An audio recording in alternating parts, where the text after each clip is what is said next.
Assalamualaikum warahmatullahi wabarakatuh. Perkenalkan, saya Sufi Yunida. Pada kesempatan kali ini, saya akan membahas latihan soal untuk perusahaan dagang. Jadi sudah ada neraca saldo, kita akan menyusun ayat jurnal penyesuaiannya, kertas kerjanya, lalu laporan keuangannya. Serta yang kedua, ada beberapa jenis biaya. Ini ada beberapa jenis biaya. Biaya ini biaya untuk perusahaan manufaktur, yang mana nanti kita akan mengklasifikasikan biaya-biaya tersebut terhadap jenis biayanya. Oke, langsung aja kita bahas soal yang pertama. Akuntan PT Indohealth, sebuah perusahaan distributor alat kesehatan. Nih, di sini ada kata kunci distributor. Kalau ada kata kunci distributor, berarti dia merupakan perusahaan dagang. Pada akhir bulan September 2021, menyajikan neraca saldo sebagai berikut. Nih. Neraca saldonya sudah terlampir, di mana sisi debit dan sisi kredit, total debitnya sama total kreditnya, ingat kalau neraca saldo, debit sama kredit nilainya harus sama, 1.515.100, 1.515.100.000 rupiah. Nah, di sini juga ada informasi tambahan. Yang pertama, bahan habis pakai yang tersisa pada akhir September 2021 sebesar 44 juta. Bahan habis pakai yang tersisa. Lalu informasi yang kedua, persediaan barang dagang pada akhir bulan September sebesar 415 juta nih. Jadi persediaan barang dagang akhirnya 415 juta. Lalu penyusutan aset tetap setahun. Nih ada kata kunci setahun. Setahun sebesar 42 juta. Perlu diingat lagi, ini laporan keuangan yang kita susun adalah laporan keuangan bulan September 2021. Nih, saya upload juga nih di sini.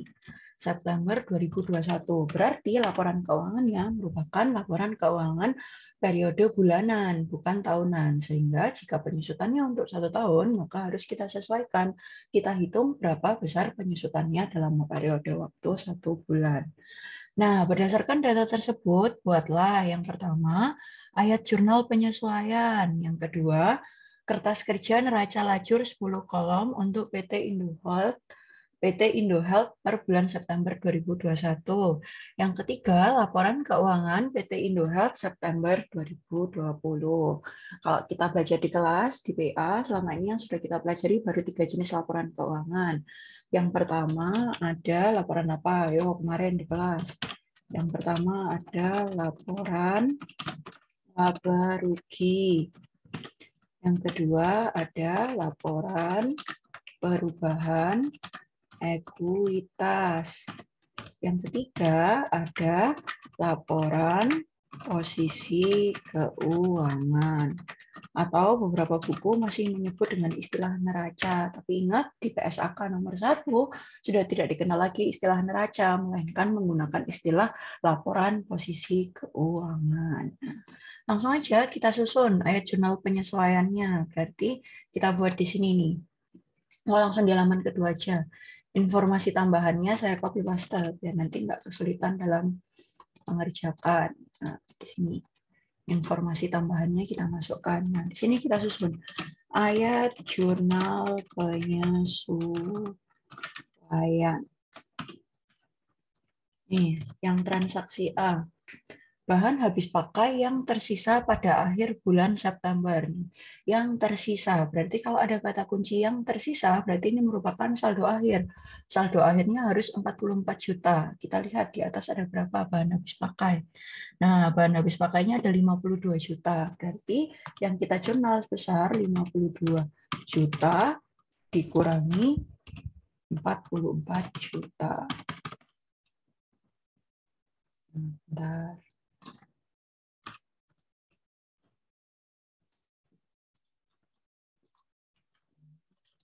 Berarti yang kita jurnal selisihnya, jumlah pemakaiannya pada periode tersebut sebesar 8 juta. Jurnalnya seperti biasa, bahan habis pakai, berarti beban bahan habis pakai pada bahan habis pakai, nilainya 8 juta. Debit berarti 8 juta juga di kredit. Nah, poin B lanjut ke persediaan barang dagang akhir pada bulan September sebesar 415 juta. Berarti kan kita jurnal ikhtisar laba rugi. Kreditnya apa? Persediaan barang dagang awal. Kita habisin dulu yang awal. Jadi yang awal harus kita jurnal di sisi kredit nih. Persediaan barang dagang awal ini harus kita jurnal di sisi kredit. Karena kita mau menolkan. Jadi 320 jutanya mau dinolkan. Jadi kan dia yang tadinya posisi debit harus dipindah di sisi kredit.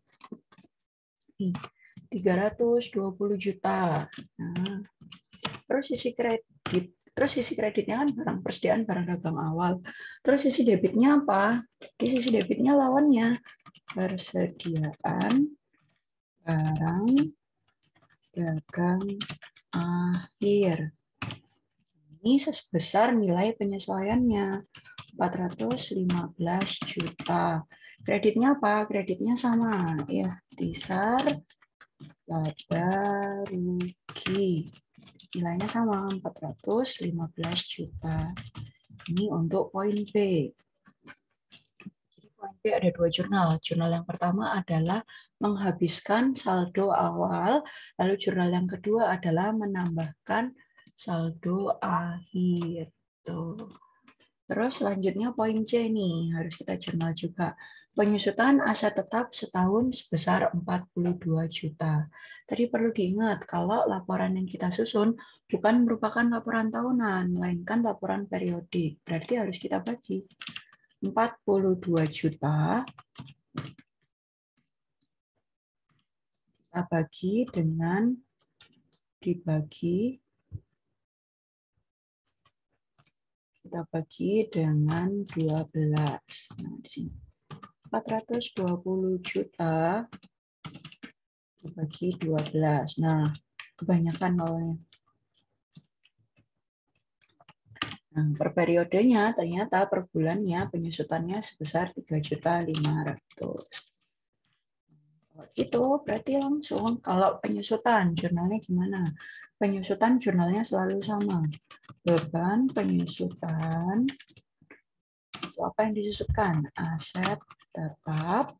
Kreditnya berarti apa? Akumulasi penyusutan aset tetap. Nah, nilainya bukan 42 juta loh ya. Nilai yang dimasukkan 3.500.000. Nah, masuk ke sini 3.500.000. Beban penyusutan aset tetap pada akumulasi penyusutan aset tetap. Oh ya, sebagai catatan perlu diingat, ada satu aset yang tidak bisa disusutkan, aset tetap yang tidak bisa disusutkan. Harus diingat-ingat, kalau tanah tidak boleh disusutkan. Alasannya kenapa? Karena nilai tanah itu nilainya selalu naik atau selalu turun? Nilai tanah itu selalu naik, tidak pernah mengalami penurunan. Kecuali tanahnya itu digunakan untuk industri pertambangan. Jadi memang tanahnya itu merupakan sumber daya yang mana digali sehingga masa manfaat atau mineral yang ada di dalamnya mengalami penurunan. Tetapi kalau tanah pada umumnya, tanah yang digunakan sebagai gedung, tanah yang digunakan sebagai bangunan, tanah yang dipakai sebagai rumah, itu tidak mengalami penurunan. Yang mengalami penurunan merupakan gedungnya, bangunannya. Bangunannya bisa menyusut, ibaratnya gedung bisa mengalami pengurangan nilai atau manfaat, sedangkan tanahnya tidak. Jadi perlu diingat kalau tanah tidak boleh disusutkan, sehingga tidak pernah ada jurnal penyusutan atau akumulasi penyusutan untuk tanah. Tuh, diingat-ingat. Seperti biasa, berarti poin A selesai ya. Poin A kan poin pertama maksud saya, berdasarkan data tersebut, buatlah ayat jurnal penyesuaian. Oke, udah beres. 3 ayat jurnal penyesuaian sudah kita buat. Berarti kita pindahkan nih angkanya. Yang ada di sebelah debit, pindahkan di debit. Ini kertas kerja kosongannya sudah saya siapkan. Seperti biasa, berarti neraca saldo pindahkan dari soal. Yang ada di soal pindahkan ke neraca saldo nih. Habis itu totalnya harus sama nih kan, sama. Terus di bawah total ini untuk akun-akun ayat jurnal penyesuaian jika belum ada pada neraca saldo. Kayak tadi ikhtisar laba rugi kan baru kita susun penyesuaiannya. Terus beban bahan habis pakai sama beban penyusutan. Nah, jadi kita tambahkan di bawahnya. Terus kita masukkan, kalau dia di posisi debit, pindahkan di debit. Di posisi kredit, pindahkan di kredit. Nih, beban bahan habis pakai, nih, di debit, pindahkan. Bahan habis pakai di kredit. Ini bahan habis pakai di kredit 8 juta. Ikhtisar laba rugi. Oh ya, jangan lupa kalau bikin jurnal sisi kredit harus lebih menjorok. Jadi ini mau saya majukan dulu.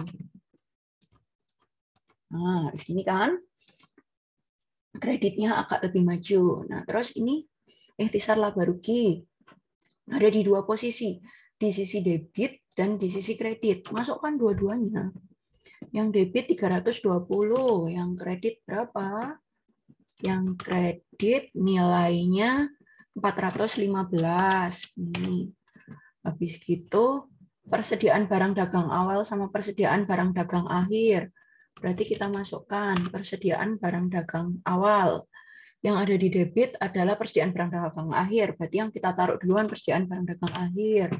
Terus sisi satunya, sisi kreditnya, persediaan barang dagang awal. Persediaan barang dagang awal kita masukkan. Ini 320 juta.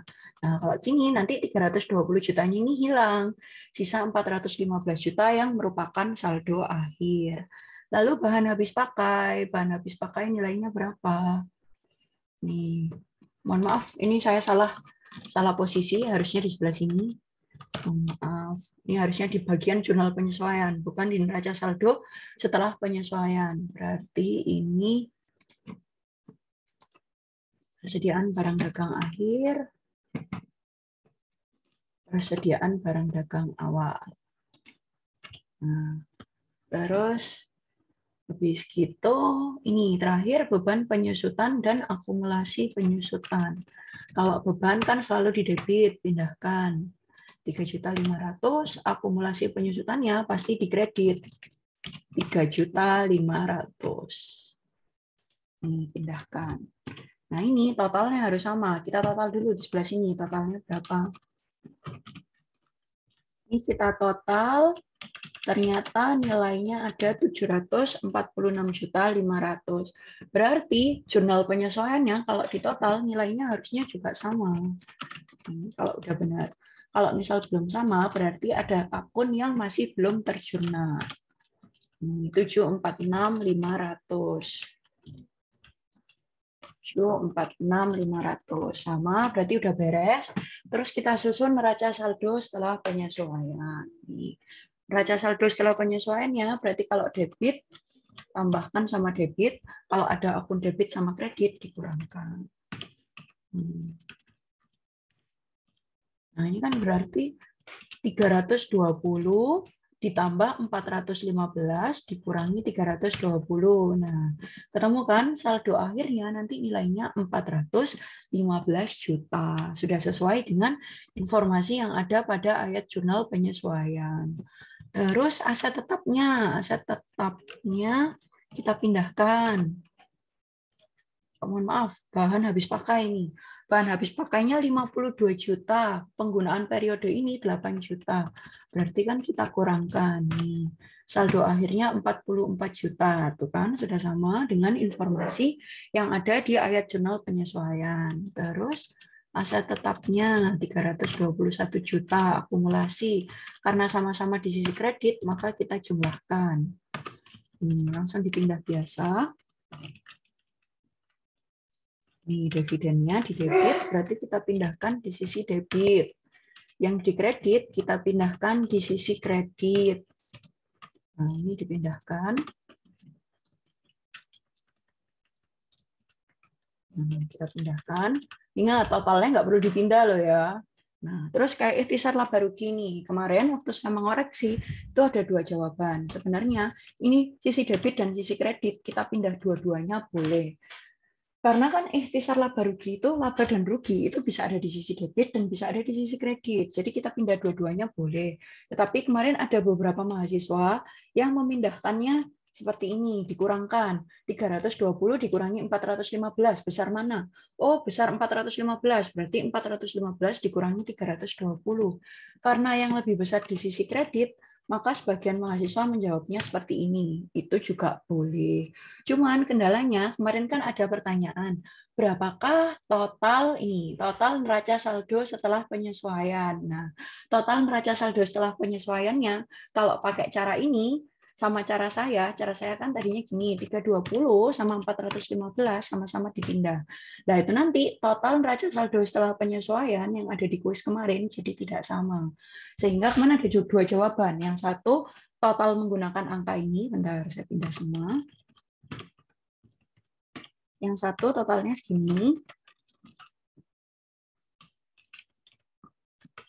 Nah, yang satu totalnya segini. Satu, kok belum sama? Sebentar, ini berarti ada yang belum dipindah.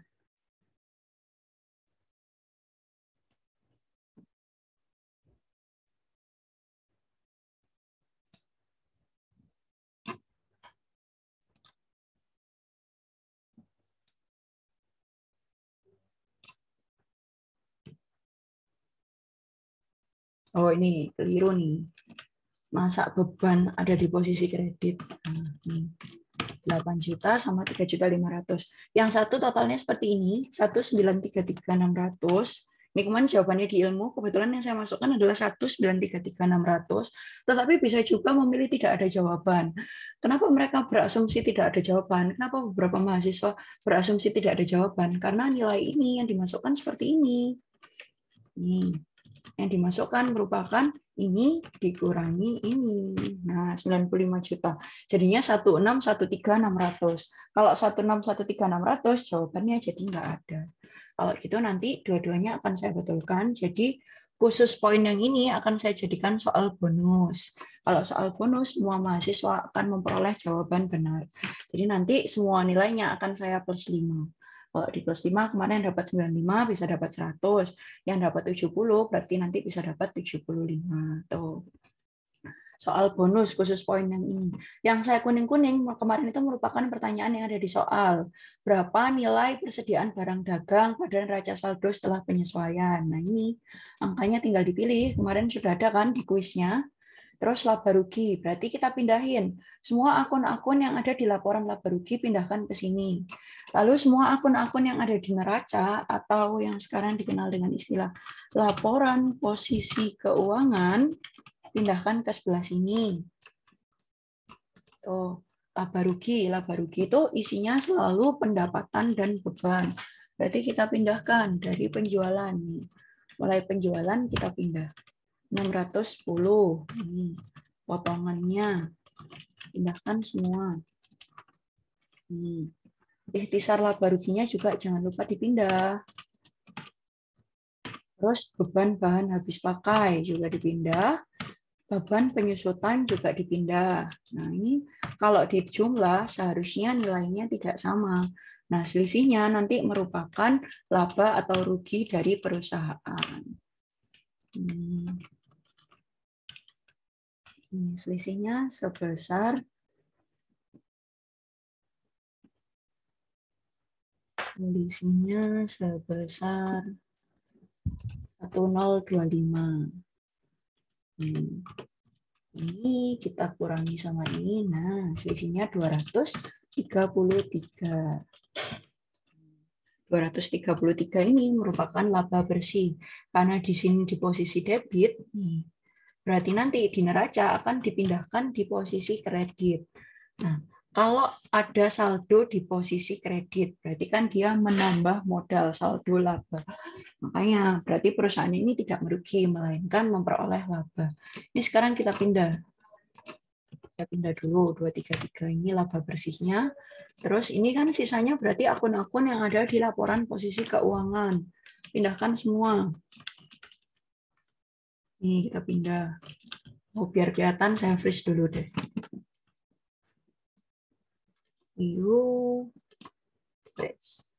Oke, biar tetap kelihatan. Nah, ini 147. Habis gitu piutang sampai akumulasi.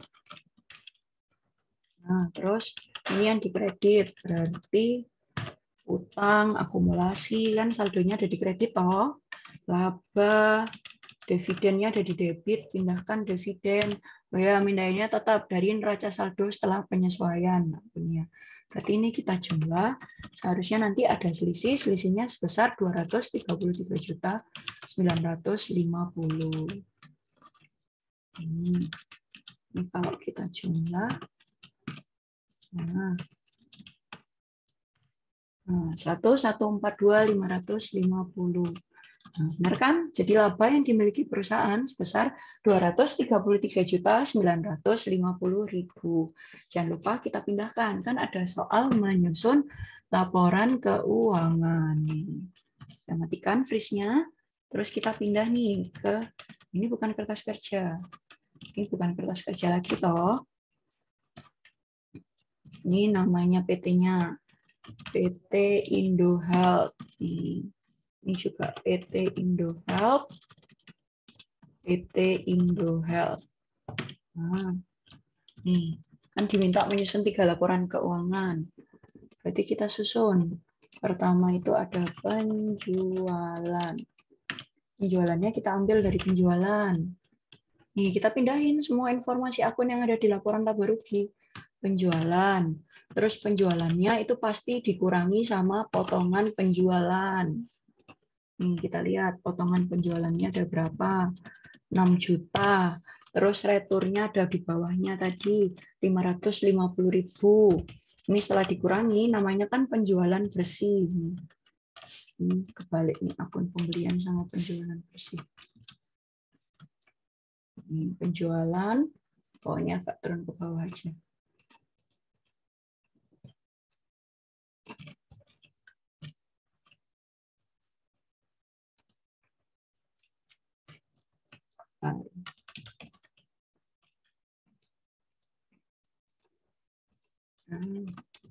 Biar cantik, atasnya rapi.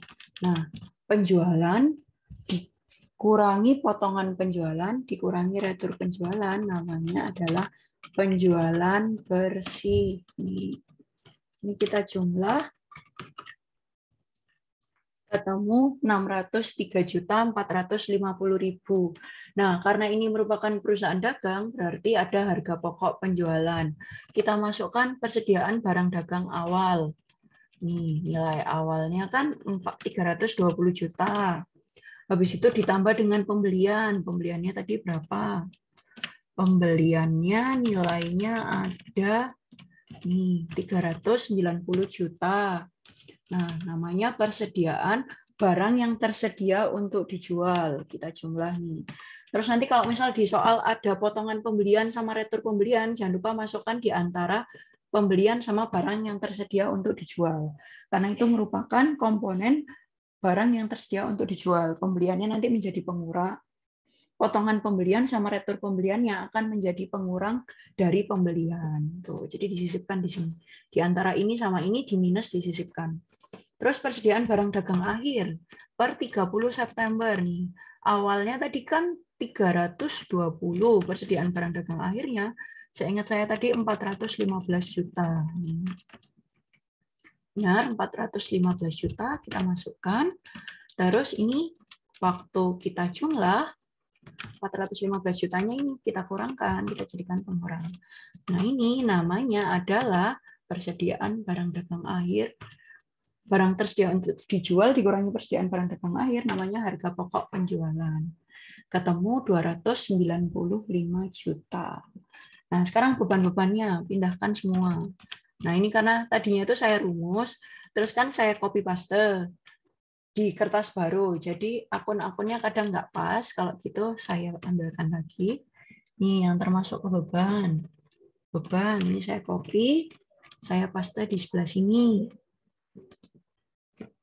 Nah, ini bebannya langsung aja kita linkkan. Bebannya ada 2. Beban bahan habis pakai 8 juta sama beban penyusutan 3.500.000. Ini kita jumlah. Nah, maka total laba bersih adalah ini. Penjualan bersih dikurangi harga pokok penjualan, dikurangi dengan total beban operasi. Nah, ketemu 233.950. Harusnya sama dengan nilai yang ada di kertas kerja nih. 233.950. Ini dikurangi sama ini. Nah, 0 kan 233.950.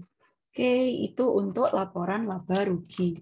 Selanjutnya kita ke laporan perubahan ekuitas. Nah, ini agak berbeda sama di perusahaan yang CV. Ini kan PT, karena PT modalnya itu modal saham. Nanti ada laba ditahan awal, ada dividen, ada laba bersih, dan saldo akhirnya bukan modal akhir, tetapi laba ditahan akhir. Nih, modal sahamnya kita masukkan dulu. Modal saham investasinya berapa? Modal saham yang diinvestasikan sebesar 360 juta. Laba ditahan awalnya dimasukkan juga. Laba ditahan awalnya 51 juta 100. Nih dimasukkan. Dividennya masukkan. Nih dividennya karena ada di sisi debit berarti kan menjadi pengurang. Nih dividennya masukkan minus.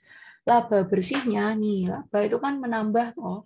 Karena dia laba berarti kan menambah saldo laba ditahan. Nih 233-nya ambilkan dari sini. Nah, terus mereka dijumlah. Sum. Berarti total ekuitasnya ada 360 juta modal saham sama laba ditahan akhir sebesar 230.050.000. Tuh, terus pindah ke sini nih. Terakhir ada laporan posisi keuangan. Kalau laporan posisi keuangan itu selalu ada dua sisi. Yang sisi pertama itu aset, sisi kedua kewajiban dan ekuitas. Ini sama kayak persamaan dasar akuntansi. Harta sama dengan utang ditambah modal, gitu kan? Aset atau harta atau aktiva, tapi sekarang dikenal dengan istilah aset, sama dengan utang atau liabilitas ditambah modal. Berarti ini kita ambil semua informasi ini harusnya sama dengan informasi yang ada di laporan posisi keuangan. Cuman perlu diingat nih, kalau misal dia harta, seharusnya kan dia ada di posisi debit. Tetapi akumulasi penyusutan itu kan ada di posisi kredit, sehingga nanti nilainya saldonya harus diminus. Nih, kita coba pindahkan dulu ya. Kas sama bank, ambil dari sini. Ambil semua yang ada di sini. Piutangnya kan berarti yang ini kan urut toh. Saya kan udah nyusunnya urut berdasarkan tingkat likuiditas. Ini 44, aset tetapnya berarti ambil dari sini. 321. Nah ini akumulasi penyusutan aset tetap nih. 30 setelah dikoreksi menjadi 35.500.000. 35.500.000 itu di posisi kredit. Berarti di sini dia harus diminus karena aset itu umumnya ada di posisi debit. Nih. Ingat, akumulasi penyusutan selain itu kan dia merupakan pengurang dari nilai aset tetap. Makanya dia saldonya harus diminus. Nah, terus ini kita total. Kita total di sini namanya total aset. Kalau mau diklasifikasikan juga boleh. Berarti ini, bentar, saya edit lagi.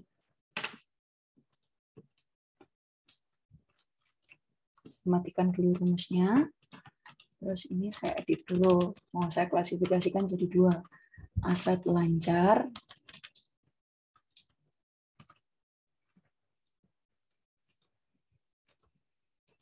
Ini aset lancar. Aset lancar.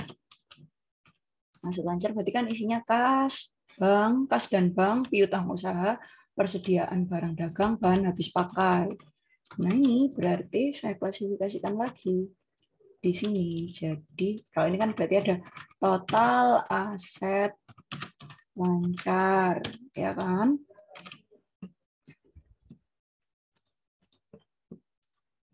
Nah di sini berarti nanti ada total aset tetap. Nah ini kita jumlah sum. Ini juga kita jumlah. Jangan lupa di bold. Nah, total asetnya berarti kan aset lancar kita tambah dengan aset tetap. Terus yang di liabilitas dan ekuitas. Ini 1052 itu merupakan pengurang nil. Nah, ini sisi aset dikurangi liabilitas dan ekuitas. Karena liabilitas dan ekuitasnya belum kita isi, makanya 1052-nya masih ada. Nah, liabilitas itu kan berarti kewajiban. Biasanya kan dalam bentuk utang. Utangnya masukkan dulu. Utangnya 162 sama 300 juta. Masukkan. Nah, ini dimasukkan total utang atau total liabilitas. Bilangnya biar konsisten. Total liabilitas. Kita tambah. Ketemu 462 juta. Sekarang modal saham awalnya. Modal saham awalnya kita masukkan juga. Modal saham awalnya, oh ini langsung kita ambilkan aja dari laporan perubahan ekuitas. Karena ini sama harusnya. Ini kita ambil dari sini. Modal saham 360 juta. Laba ditahan awal, nih ambil dari sini. Dividennya sama kan? Berarti seharusnya ini tinggal kita pindahkan dari laporan perubahan ekuitas. Nah, ini kita jumlah, harusnya jumlahnya juga sama dengan yang ada di laporan perubahan ekuitas. Sama kan? 230.050. Nah, ini kita jumlahkan. Total liabilitas ditambah modal, ditambah laba ditahan akhir. Nah, 1052050. Aset sama dengan liabilitas dan ekuitas. Itu laporan keuangan perusahaan dagangnya sudah jadi. Jangan lupa diingat-ingat catatan dari saya. Kalau laporan keuangan perusahaan dagang berarti ada unsur HPP. Jadi penjualan bersih dikurangi HPP dikurangi beban-beban. Lalu kalau dia merupakan PT berarti bukan modal saham yang berubah. Jika ada akun laba ditahan, maka laba ditahannya yang berubah. Laba ditahan awal dikurangi dividen, kalau laba ditambah laba, kalau rugi dikurangi rugi, maka nanti akan ketemu laba ditahan akhir. Terus sama satu catatan lagi, tanah tidak pernah disusutkan. Jadi nggak boleh ada penyusutan atas tanah, kecuali tanahnya yang tadi sudah saya sampaikan. Tanahnya merupakan tanah yang mengandung mineral, yang mana yang dibutuhkan adalah mineralnya. Kayak tanahnya itu tanah tempat pengeboran minyak bumi, seperti itu. Jadi tanah-tanah, kalau tanah gedung dan bangunan, tanah yang dipakai rumah, itu nggak boleh disusutkan. Terus berpindah ke soal kedua, ada PT Indomebel. PT Indomebel adalah produsen. Nah, ini. Kalau tadi merupakan distributor itu ciri untuk perusahaan dagang, nah, sedangkan produsen adalah ciri untuk perusahaan manufaktur. PT Indomebel adalah produsen mebel yang berkedudukan di Jepara. Perusahaan ini menggunakan bahan baku utama dari kayu. Nih, diingat, bahan baku utama dari kayu. Sedangkan bahan tambahannya berupa cat dan pernis. Keseluruhan proses produksi dikerjakan dengan tangan oleh para tukang kayu. Proses produksi dikerjakan dengan tangan oleh para tukang kayu. Bahan tambahannya berupa cat dan pernis. Perusahaan ini memiliki lokasi gedung, ada kantor administrasi, kantor pemasaran, dan pabrik yang terpisah satu dengan yang lain, tetapi berada dalam satu area yang sama. Berikut adalah jenis biaya yang dimiliki. Nah, ini ada beberapa biaya. Diminta untuk mengklasifikasikan biaya tersebut berdasarkan jenisnya, termasuk ke dalam kategori biaya apakah biaya, termasuk ke dalam kategori beban apakah biaya tersebut. Yang pertama itu ada opsi pembelian bahan baku, yang kedua ada BTKL, beban tenaga kerja langsung, yang ketiga ada beban overhead pabrik, yang keempat beban administrasi, dan yang terakhir beban pemasaran. Nah, coba kita lihat biaya pembelian kayu. Nih, tadi udah jelas nyatakan di soal. Bahan baku utamanya dari kayu, berarti ini merupakan apa nih? Kalau di pilihan merupakan pembelian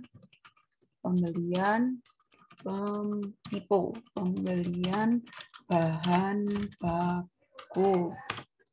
Biaya pemakaian cat. Nih, cat tadi termasuk ke dalam ini. Biaya tambahan atau bahan penolong. Berarti kita kategorikan sebagai beban overhead pabrik. Biaya pemakaian pernis sama dengan cat kan tadi bahan penolongnya berupa cat dan pernis. Berarti dia masuk ke beban overhead pabrik. upah tukang kayu nih. Keseluruhan proses produksi dikerjakan dengan tangan oleh para tukang kayu. Berarti merupakan beban tenaga kerja langsung. Gaji mandor produksi, karena di sini dinyatakan dengan jelas, keseluruhan proses produksi dikerjakan dengan tangan oleh para tukang kayu. Hanya tukang kayu yang upahnya diakui sebagai beban tenaga kerja langsung. Maka untuk gaji mandor produksi kita kategorikan sebagai beban overhead pabrik. Biaya listrik pabrik, nih jelas, berarti kan dia merupakan beban overhead pabrik. Biaya listrik kantor administrasi, nih kita lihat di pilihannya. Di sini ada beban administrasi sama beban pemasaran. Berarti langsung masukkan ke beban administrasi apa pemasaran. Ayo, di sini ada namanya beban listrik kantor administrasi. Berarti dia beban administrasi. Listrik kantor pemasaran, berarti beban pemasaran. Biaya telepon pabrik, semua biaya yang berhubungan dengan pabrik itu masuknya ke biaya overhead jika dia bukan merupakan bahan baku atau tenaga kerja langsung. Berarti ini masuk ke beban overhead pabrik. Telepon kantor pemasaran, berarti kan beban pemasaran. Telepon kantor administrasi, berarti kan beban administrasi. Air di pabrik, tuh jelas kan harusnya beban overhead pabrik. Air kantor administrasi, berarti kan beban administrasi. Air kantor pemasaran, beban pemasaran. Gaji satpam pabrik. Nah, semua yang berhubungan dengan pabrikasi, selain bahan baku sama tenaga kerja langsung, masuknya ke overhead. Satpam kantor administrasi, berarti dia beban administrasi. Satpam kantor pemasaran, berarti dia beban pemasaran. Tuh, jangan lupa. Habis gitu biaya bunga. Bunga itu kan kaitannya sama administrasi. Gaji karyawan pemasaran, berarti kan beban pemasaran. Gaji karyawan administrasi, berarti beban administrasi. Komisi pemasaran, jelas kan, berarti dia merupakan beban pemasaran. Itu aja sih. Tuh, nanti jangan lupa diklasifikasikan lagi. Tuh, jadi kalau dia di sini jelas menyatakan beban administrasi, berarti nanti kita kategorikan sebagai beban administrasi.